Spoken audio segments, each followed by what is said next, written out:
지난주에 조금은 좋지 않은 소식을 들었어요. 여러분도 아시는 그 교통사고 건인데 춘천에서 큰 사고가 좀 났더라고요. 몇몇 분들이 그 새벽 예배를 마치고 가다가 차에 이렇게 쳐서 돌아가시는 좀 사건이 좀 발생을 했어요. 좀 많이 안타까운데 이제 새벽에 이렇게 운행을 하다 보면 문득 그 사건을 생각하니까 저도 그럴 때가 많아요. 신호등만 보고 가잖아요. 신호등만 보고 사람이 지나다니는 것들을 잘 보지 못할 때가 좀 많아요. 특별히 새벽에는 특별히 더 그런데 빨리 가야 되니까.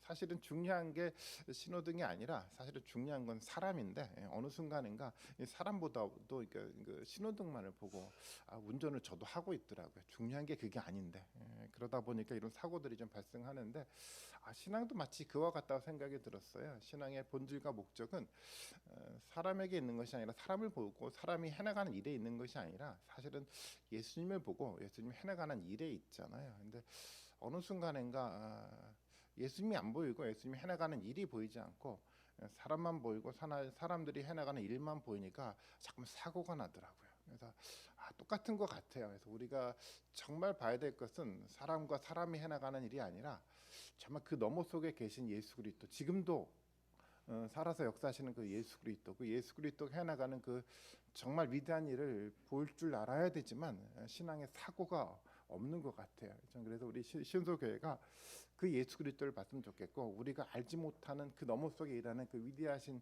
예수 그리스도의 일을 보고 사고 없는 그런 신앙생활이 우리 가운데 만들어졌으면 좋겠다라는 생각도 좀 더불어 좀 가졌습니다. 제가 요한복음 이제 마무리해 나가고 있는데 요한복음 마무리가 돼 가니까 점점점 예수 그리스도에 더 집중하게 되는 것 같아요. 특별히 이제 다음 달 12월 성탄절이 좀 가까우고 있는데 그래서 더욱 더 요한복음에 있는 그 예수 그리스도의 모습에 우리가 더 집중해서 성탄절을 맞이하면 좋겠다라는 마음도 더불어 좀 갖게 됩니다.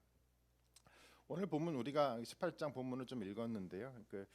19장 본문이죠. 1절부터 사실은 16절까지를 좀 읽어야 되는데 뭐 부분만 읽었지만 이 말씀을 좀 이렇게 읽다 보면 사실 이런 느낌이에요. 정말 숨 막히는 어떤 그런 느낌이 좀 들어요. 여러분 본문을 읽으면서 어떤 느낌이 들었을지 모르겠지만 정말 숨 막히는 상황만 만들어져 갑니다. 본문에서요.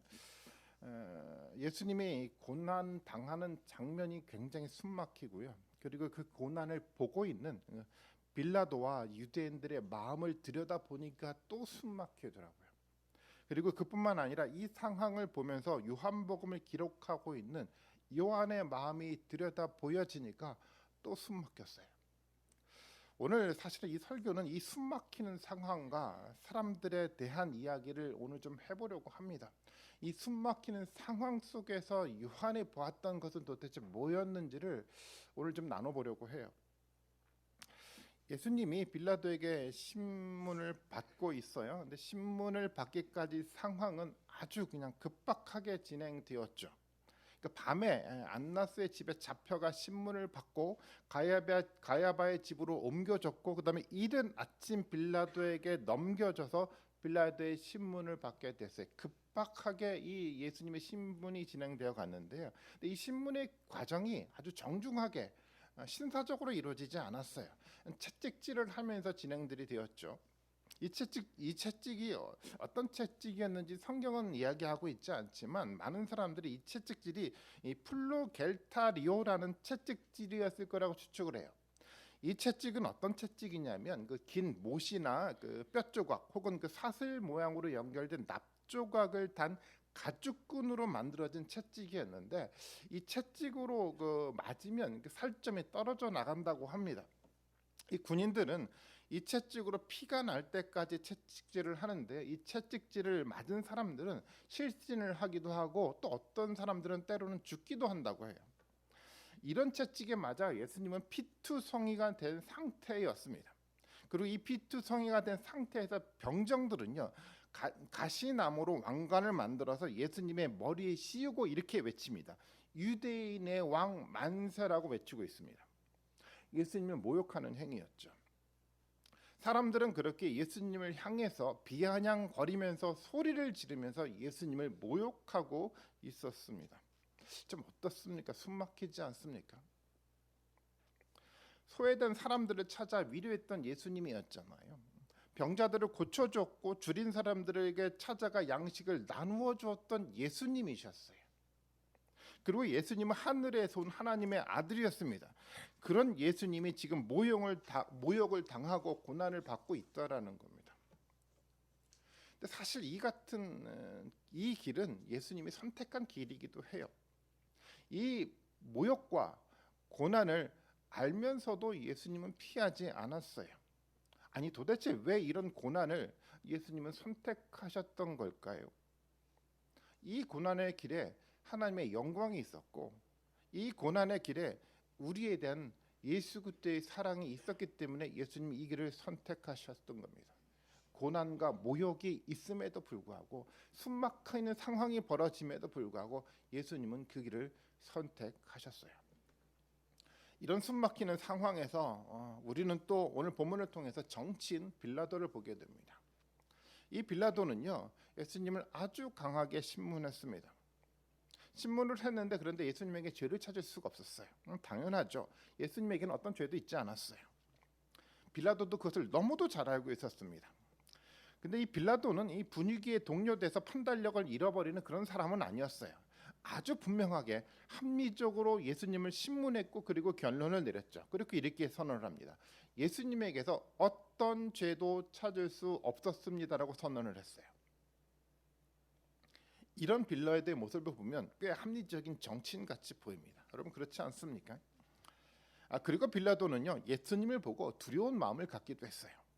19장 8절의 말씀 봐볼까? 이렇게 표현하고 있습니다. 빌라도는 이 말을 듣고 더욱 두려워서라고 표현하고 있어요. 두려웠대요. 이 두려워하다라는 말은 진지하게 고민하다라는 말로도 번역되는 말인데요.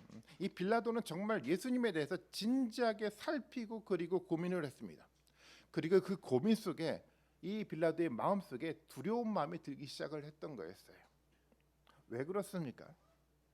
이 빌라도는 예수님이 보통 사람이 아니라는 것을 빌라도가 느꼈기 때문에 그랬던 거였어요. 예수님을 믿지 않았던 이교도 사람이요, 합리적 판단을 할 줄 아는 이 빌라도에게도 예수님은 보통 사람이 아니었어요. 가볍게 볼 수가 없었습니다. 예수님에게는 무엇인가 있었어요. 또 빌라도의 아내가 있었는데 아내가 악몽을 꿉니다. 그리고 이 악몽을 꾸면서 이 예수님을 옳은 사람이라고 인정하게 됐어요. 그 내용이 정확히 뭔지는 모르겠지만 그리고 이 아내는 이 옳은 사람에게 아무것도 하지 말고 아무것도 하지 말라라고 남편에게 이야기를 합니다. 마태복음에 기록되어 있죠. 27장 마태복음 19절의 말씀에 보면 이렇게 얘기를 하고 있어요. 빌라도가 재판석에 앉아 있을 때 그의 아내가 사람을 보내 말을 전했는데 당신은 그 옳은 사람에게 아무것도 관여하지 마세요. 지난밤 꿈에 내가 그 사람 때문에 몹시 괴로웠습니다라고 얘기를 하고 있어요. 이 상황을 빌라도가 보고 또 듣고 빌라도의 마음에 두려운 마음이 들기 시작을 했어요. 예수님은 많은 말을 하지 않았습니다. 하지만 그 입에서 나오는 이 작은 소리에는 신적 권위가 있었습니다. 이것이 빌라도의 눈에 비춰진 예수님의 모습이었습니다. 그래서 빌라도는 예수님을 풀어주기로 마음의 결정을 내렸어요. 그런데 빌라도는 유대인들로부터 아주 결정적인 이야기를 듣게 됩니다. 그게 12절 말씀이었어요. 요한복음 19장 12절 말씀에 보면 이런 이야기가 기록이 되어 있어요. 이 말을 듣고서 빌라도는 예수를 놓아주려고 힘썼다. 그러나 유대 사람들은 이 사람을 놓아주면 총독님은 황제파의 충신이 아닙니다. 자기를 가리켜서 왕이라고 하는 사람은 누구나 황제파를 반역하는 자입니다라고 외쳤어요. 유대인들이요. 사실 이 이야기는요, 예수님을 풀어주면 빌라도를 로마 황제에게 고소하겠다는 압박의 말이었어요. 빌라도는 이 일이 있기 전 몇 달 전에 있었던 로마에 있었던 그 세자누스라는 사람에 대한 이야기를 이미 듣고 있었어요. 이 세자누스라는 사람은요, 황제 충신이었습니다. 황제 총애를 한 몸에 받고 있었던 사람이었는데 이 충신이 다른 사람들의 고소로 그의 지지자들과 함께 처형을 당했어요. 빌라도에게는 이 세자누스의 일이 남의 일처럼 들려지지 않았어요. 황제가 아닌 예수님을 왕이라고 인정하는 사람들이 생겨나는데 그 예수님을 죽이지 않는다고 한다면 당연히 이 빌라도는 황제로부터 오해를 받을 수밖에 없었어요. 빌라도는 그것을 너무도 잘 알고 있었습니다. 그래서 빌라도는요, 진리를 알고 있었지만 빌라도는 진리를 말할 수 없었습니다. 총독으로서의 자리가 위태로워질 수 있었기 때문에 진리를 말할 수 없었어요. 그래서 빌라도는 진리 앞에서 아주 비겁한 결정을 내립니다. 16절의 말씀입니다. 16절 말씀을 같이 한번 읽어보겠습니다. 같이 읽습니다. 시작.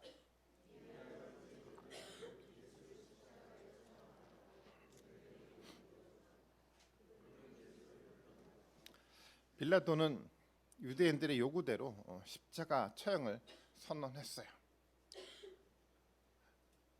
자리를 잃지 않기 위해서 진리를 외면한 선언이었죠. 빌라도가 만들어가는 이 상황을 보면서 여러분 숨막히지 않습니까? 진리를 외면한 비겁한 선언이요. 우리는 어떻습니까? 진리 앞에 우리는 어떤 태도를 가지고 어떤 결정을 하며 여러분 살아가십니까? 저는 말씀을 준비하면서 과거의 저의 모습이 사실은 떠올랐어요. 진리라고 생각했던 것들이 있었는데 말을 하지 못했어요. 그 이유는 제게 어떤 불이익이 생길까 생각하는 그 두려움 때문에 그렇습니다. 비겁했죠. 이 비겁한 마음이 제게 주운 것이처럼 마음에 남아있게 되더라고요. 목회를 하면서도 마찬가지였어요. 교회 안에서 진리에 떠난 지도자들을 너무 많이 봤어요. 근데 아무 말도 하지 않았습니다. 아무 말을 하지 않은 정도가 아니라 그 잘못된 모습을 인정하는 말을 하기도 했어요. 왜 그런 말을 했는지 여러분 아십니까? 뭐 때를 기다렸다고 생각하세요? 아니요, 그렇지 않았어요. 그런 말을 한 진짜 이유는 제 자리를 잃지 쉽지 않았기 때문에 그런 말을 한 거였어요. 말씀 앞에서 눈을 감은 행위였죠. 정말 비겁했습니다. 진리를 말하지 않으면 진리가 없는 공동체, 진리가 없는 사회가 만들어지죠. 그리고 사람들은 그 공동체 속에서, 그 사회 속에서 왜곡된 진리를 가지고 잘못된 삶을 살아가게 되어 있어요. 그래서 우리는 진리 앞에 용감해야 돼요. 그 용기가 진리의 공동체를 세울 수가 있는 겁니다. 어떻습니까? 진리의 말씀 앞에서 여러분들은 어떤 삶의 태도를 가지고 살아가고 있습니까? 아니, 진리를 찾고자 하는 열망이 우리 가운데 얼마만큼 있습니까? 그 열정으로 찾은 진리가 있다고 한다면 그 진리의 근거에서 용감하게 담대하게 우리 삶을 살아가고 있습니까? 진리가 때로는 우리에게 여러 가지 불이익을 가져다 주기도 합니다. 우리의 자리를 위태롭게 만들 수도 있고요. 때때로는 경제적 불이익을 우리에게 주기도 합니다. 시간의 불이익을 주기도 해요. 무엇보다도 진리를 가지고 살아가는 것이 너무도 불편합니다. 이 진리의 말씀 때문에 왜 내 아까운 돈을 써야 하고 왜 아까운 시간을 써야 합니까? 나를 위해 쓰기에도 부족한데 너무 이것이 아깝습니다 라고 하며 진리 앞에서 비겁한 결정을 할 때가 사실은 우리도 많습니다. 진리의 말씀을 외면한 비겁한 모습은 사실은 빌라도에게만 있었던 것이 아니죠. 사도신경을 가지고 우리는 계속 기도를 하면서 빌라도를 언급하고 있죠. 하지만 그 빌라도의 이름에 우리의 이름을 넣어도 사실 전혀 이상하지 않아요. 예수님의 고난 앞에 있는 이런 모습을 보면 정말 숨막히지 않습니까? 용기 없는 비겁함이요. 더 숨막히는 상황이 유대인들에 의해 만들어지죠. 14절의 말씀인데 한번 보겠습니다. 이렇게 이야기를 기록하고 있어요. 그날은 유월절 준비일이고 때는 낮 12시쯤이었습니다. 빌라도가 유대 사람들에게 말하였다. 보시오, 당신들의 왕이요. 예수님이 신문을 받고 있었던 때는요, 유월절을 준비하는 때였습니다. 유월절의 주인공이신 어린 양이신 예수 그리스도요. 하나님의 아들로 오신 예수님이요. 왕으로 오신 예수님이 유월절의 때에 서 있습니다. 그리고 빌라도가 이렇게 선언을 하죠. 보시오, 당신들의 왕입니다. 근데 그런 예수님을 보고 유대인들이 외치죠. 어떻게 외칩니까? 19장 15절의 말씀이에요. 그들이 외쳤어요. 없애버리십시오. 없애버리십시오. 그를 십자가에 못 박으십시오. 빌라도가 그들에게 말하였다. 당신들의 왕을 십자가에 못 박으란 말이요. 대제사장들이 대답하였다. 우리에게는 황제 폐하밖에는 왕이 없습니다. 여호와 하나님을 평생 유일한 하나님이라고 이야기해 왔던 사람들이었어요. 그리고 그 하나님의 유일한 하나님이라고 계속해서 가르쳐 왔던 대제사장들이었습니다. 그런데 지금 이 대제사장들이 황제밖에 왕이 없다라고 선언하는 겁니다. 충격적인 얘기 아닙니까? 여호와 하나님이 아니라 우리의 왕은 로마 황제입니다라고 그들이 고백했어요. 이것이 유월절 제사를 준비하며 했던 대제사장들의 고백이었습니다. 실수였다고 생각할 수 있어요. 어쩔 수 없는 상황에서 의미 없는 말을 했다라고 생각할 수도 있어요. 그런데 사실은 아닙니다. 내면에 숨겨져 있던 진짜가 고백으로 드러난 것이었습니다. 사람들은 내면의 진짜가 드러날 때 당황하면서 여러 핑계를 대고 싶어 하죠. 그러나 그런 절박한 상황에서 나오는 뜻하지 않는 그 고백이 진짜 마음일 수 있는 겁니다. 이 대제사장들의 고백이 형식적 예배를 하며 신앙생활을 해왔던 유대인들의 진짜 마음이었습니다. 또 이런 고백은 광야에서 실패한 이스라엘 백성들의 고백이기도 했죠. 출애굽기 32장 4절과 5절 말씀 봐볼까? 이렇게 시내산 앞에 있는 이스라엘 백성들의 이야기입니다. 아론이 그들에게 그것들을 받아 녹여서 그 녹인 금을 거푸집에 부어 그러니까 송아지 상을 만드니 그들이 외쳤다. 송아지를 만들어 놓고 외쳤죠.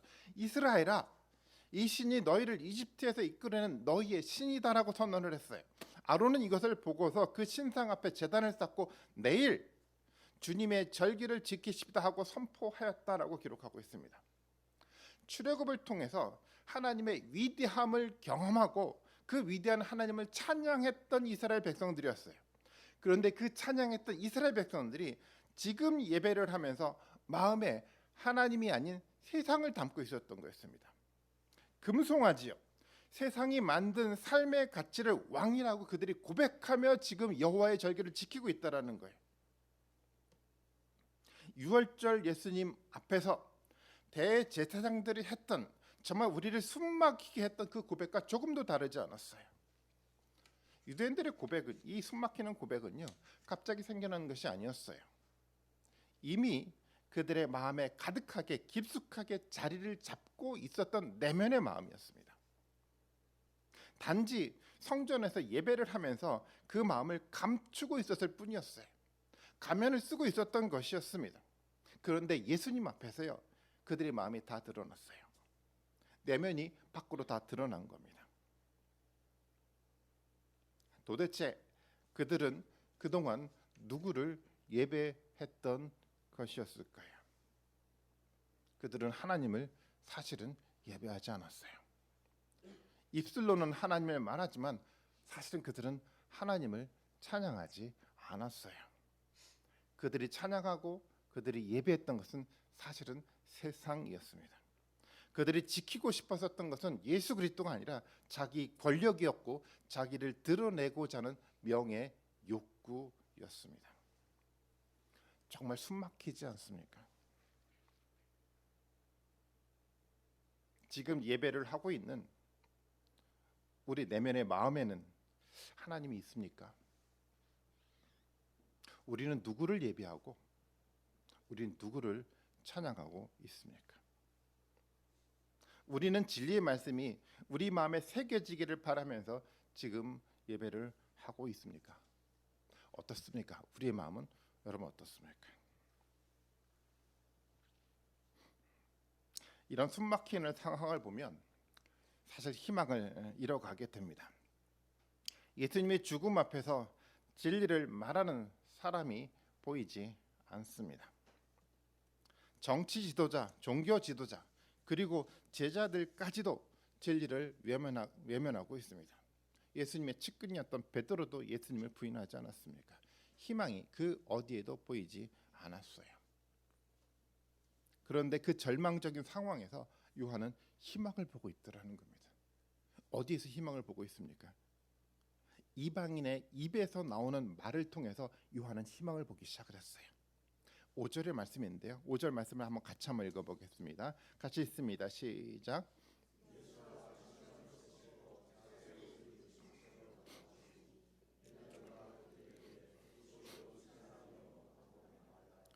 예, 빌라도가 예수님을 보고 사람들에게 얘기를 합니다. 보시오, 이 사람이요라고 얘기를 하고 있어요. 이 말에는 여러 가지 의미가 사실은 담겨져 있습니다. 이 말은 빌라도의 말이기도 하지만 또한 요한이 하고 싶은 말이기도 했었어요. 빌라도는 유대인들에게 유대인의 왕이 여기 있다라고 말은 했죠. 하지만 요한은 이 빌라도의 말을 통해서 이 세상의 진정한 왕으로 오신 예수 그리스도를 설명하기를 원했어요. 이방인의 입을 통해서 하나님의 역사가 드러나는 것을 요한은 증명해내고 있는 겁니다. 정말 절망적인 상황 가운데 있었지만 하나님의 말씀이요, 진리의 말씀이 변함없이 실현되고 있는 이 반전의 상황을 요한은 들여다보기 시작했다라는 겁니다. 요한은 이 빌라도의 이야기를 들었을 때 요한은 지난 예수님의 이야기가 머릿속에서 흑백 사진이 한 장씩 넘어가는 것 같이 느껴졌을 거예요. 이 이야기를 통해서 예수 그리스도의 말씀이 어떻게 진행되어 갔는지를 조금씩 깨달으면서 눈에 보이기 시작을 했던 것 같아요. 아직 무슨 얘기인지 잘 이해가 되지 않을 수 있어요. 한번 천천히 살펴보겠습니다. 요한복음은요, 창세기를 전제로 기록된 성경이에요. 요한복음 1장을 보면 그게 분명하게 드러나죠. 요한복음 1장을 읽어보면 태초에 있었던 창세기 이야기를 요한의 관점에서 해석하고 기록하고 있는 본문이라는 것을 알 수 있습니다. 그리고 창세기 이야기의 창조 이야기의 가장 절정은 인간 창조에 있잖아요. 그 이야기가 창세기 1장 26절과 27절에 기록되어 있는데 이렇게 기록하고 있죠.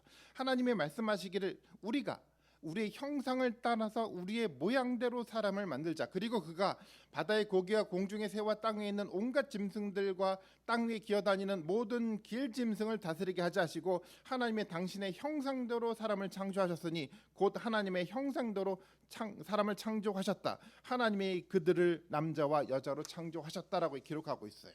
하나님이 속성과 하나님의 말씀이 새겨진 하나님의 형상을 가진 인간을 창조해서 하나님은 인간을 세상에 두었어요.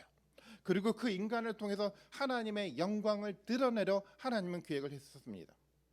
이 말씀이 창조 이야기 절정이었는데 이 절정의 이야기가 요한복음에 기록되어 있습니다. 요한의 관점에서 요한이 기록을 했는데 그게 14절의 말씀입니다. 1장 14절의 말씀을 한번 같이 읽어보겠습니다. 시작.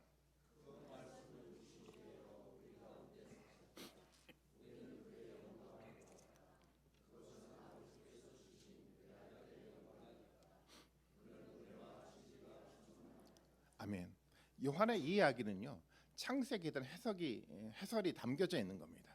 하나님의 형상, 하나님의 말씀이 세상에 육신이 되어서 오신 거예요. 그 육신이 되신 그 말씀이 진리를 드러내고 하나님의 영광을 드러냈습니다. 바로 그분이 바로 여기 서 있는 왕이신 예수 그리스도라고 선언하는 거예요.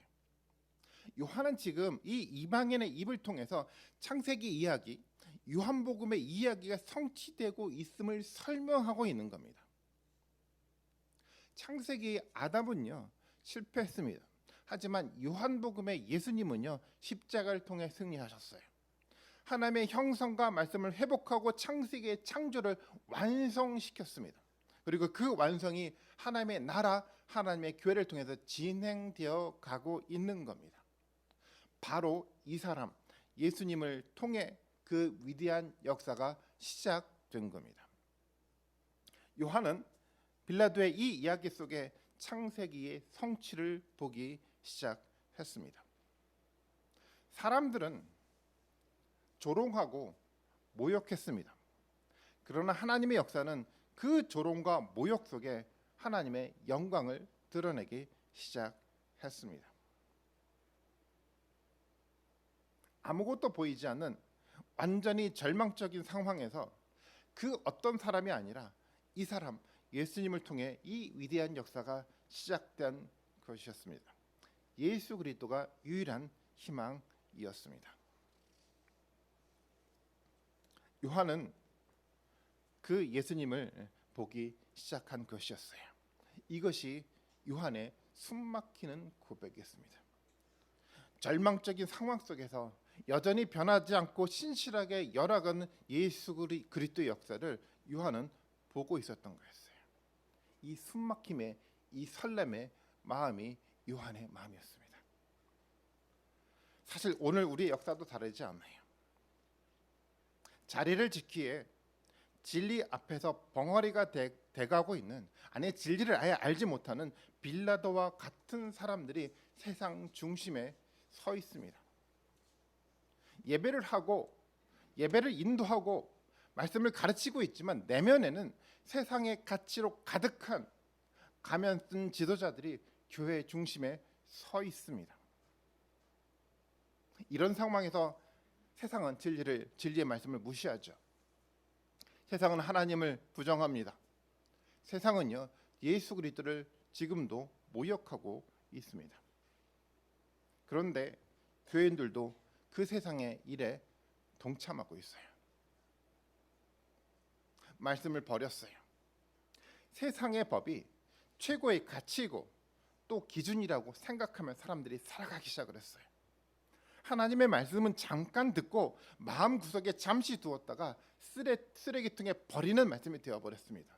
진지하게 생각하지 않아요. 그것은요, 말씀을 모욕하는 것과 다르지 않아요. 그리고 그런 삶이 보통 사람들이 하는 정상적인 교회 생활이라고까지 이야기를 했습니다. 그렇다 보니까 그런 삶을 살아도 사람들이 부끄러워하지 않아요. 말씀을 모욕하고 말씀을 하고 있는 예수 그리스도를 모욕하고 있음에도 불구하고 부끄럽다라고 여기지 않아요. 희망이 보이지 않지 않습니까?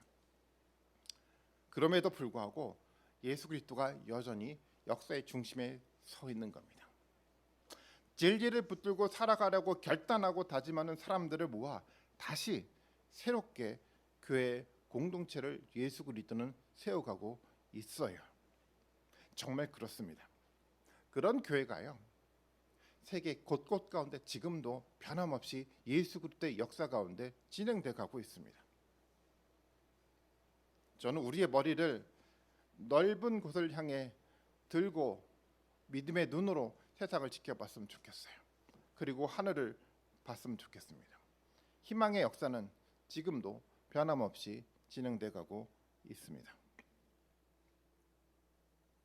우리는 사람, 세상이 아니라 예수 그리스도가 만들어가는 역사를 볼 줄 알아야 돼요. 세상 사람들이 가지고 있는 그 시각이 아니라 예수 그리스도를 볼 줄 아는 요한의 시각을 우리는 동일하게 가질 줄 알아야 됩니다. 그래서 우리는 이 말씀 앞에 더 진지하고 더 겸손하고 더 집중해야 하는 겁니다. 우리에게 다른 그 어떤 것도 필요하지 않아요. 무엇보다도 우리는 예수 그리스도의 말씀 앞에 진지하고 집중해야 됩니다. 예수 그리스도의 말씀 앞에 겸손한 태도를 가져야 됩니다. 요한의 눈에 보였던 이 위대한 역사를 볼 줄 아는 시각이 우리 가운데 있어야 돼요. 그래야 우리 가운데 사고가 일어나지 않아요. 빌라도와 대제사장 그리고 예수님의 제자들 모두가 다 실패하지 않았습니까? 그런데 제자들과 빌라도와 대제사장 사이에는 차이가 있었습니다. 어떤 차이였습니까? 제자들은요, 사람이 아닌 예수 그리스도를 볼 줄 아는 믿음의 눈이 있었어요. 요한처럼 세상 사람들이 만들어가는 그 역사가 아니고요, 하나님의 만들어가는 이 반전의 역사를 볼 줄 아는 믿음의 눈이 요한에게 있었던 거였어요. 이게 큰 차이였습니다. 세상의 역사는 누구도 볼 줄 압니다. 세상의 이야기는 누구도 다 할 줄 알아요. 하지만 믿음을 가진 사람들은요, 그거에 그치는 것이 아니라 예수 그리스도요, 예수 그리스도에 의해서 만들어져가는 그 역사를 볼 줄 압니다. 하나님의 역사요, 희망의 역사를 보고 그 역사에 동참하는 저는 우리 모두가 되었으면 좋겠습니다. 시온서 교회는요, 세상 사람들이 보는 그 가치를 왕으로 모시는 것이 아니라 오직 성경에서 말하고 있는 그 예수 그리스도예요. 예수 그리스도가 그토록 우리에게 보여주고자 하는 그 위대한 역사를 보고 경험하고 고백하며 예배를 드리는 공동체가 되었으면 좋겠습니다. 진리 앞에 비겁한 벙어리가 되지 마십시오. 가면을 쓰고 내면을 꽁꽁 숨기는 그 어리석은 행동을 하지 마십시오.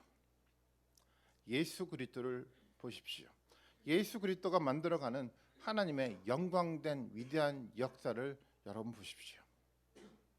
그러기에 우리는 그 어떤 것보다도 진리의 말씀 앞에 겸손히 서야 합니다. 이 길밖에 다른 길이 우리에게 없어요. 그러면 예수 그리스도의 영광이 우리의 영광이 될 것입니다. 요한복음 1장 14절을 마지막으로 읽고 좀 마치도록 하겠습니다. 1장 14절을 같이 한번 읽어보겠습니다. 같이 읽겠습니다. 시작.